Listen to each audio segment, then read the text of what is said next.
आणि यानंतर एक मोठी बातमी आहे। दिल्ली स्फोटाच्या पार्श्वभूमीवर मुंबईमध्ये आता हाय अलर्ट जारी करण्यात आलेला आहे। सीएसएमटी परिसरातील बंदोबस्तामध्ये सुद्धा पोलिसांनी वाढ केलेली आहे। दिल्लीनंतर मुंबई सुद्धा हाय अलर्ट वरती आलेली आहे। दिल्ली स्फोटाच्या पार्श्वभूमीवर मुंबईमध्ये हाय अलर्ट जारी करण्यात आलेला आहे।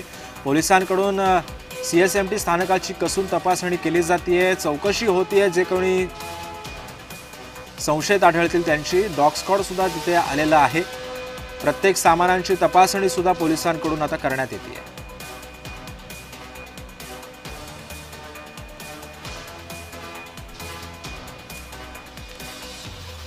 आणि या संदर्भातला आढावा घेतला आमचे प्रतिनिधी महेंद्र जोयल यांनी।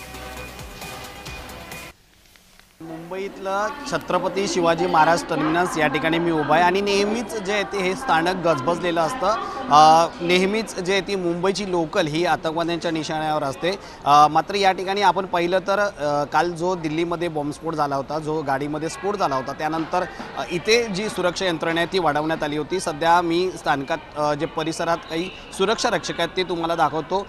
प्रत्येक प्लॅटफॉर्मच्या स्थानकामध्ये सुरक्षा रक्षकांना तैनात करण्यात आलं आहे आणि त्याचबरोबर या ठिकाणी येणारे जे प्रवासी आहेत, जे संशयित प्रवासी आहेत, त्यांचीही जे ते पोलिसांकडून तपासणी करण्यात येत आहे। आणि या ठिकाणी मोठ्या प्रमाणात जे ते बाहेरून जे ते राज्यातून लोक येत असतात। मोठ्या प्रमाणात या ठिकाणी टुरिस्टच्या गाड्या असतात, टॅक्सी असतात, त्या येत असतात। कारण बॉम्बस्फोटात जी झालेली वाहनात वापरण्यात आलं वाहन ते हरियाणातलं होतं आणि त्याच पार्श्वभूमीवर इथे जे पोलीस आहेत ते पोलीस त्या वाहनांची चौकशी करतायत, संशयास्पद प्रवाशांची चौकशी करतायत। या ठिकाणी सुरक्षा बंदोबस्त हा एकंदरीत जो तो वाढ करण्यात आलेला पाहायला दिसून येतोय।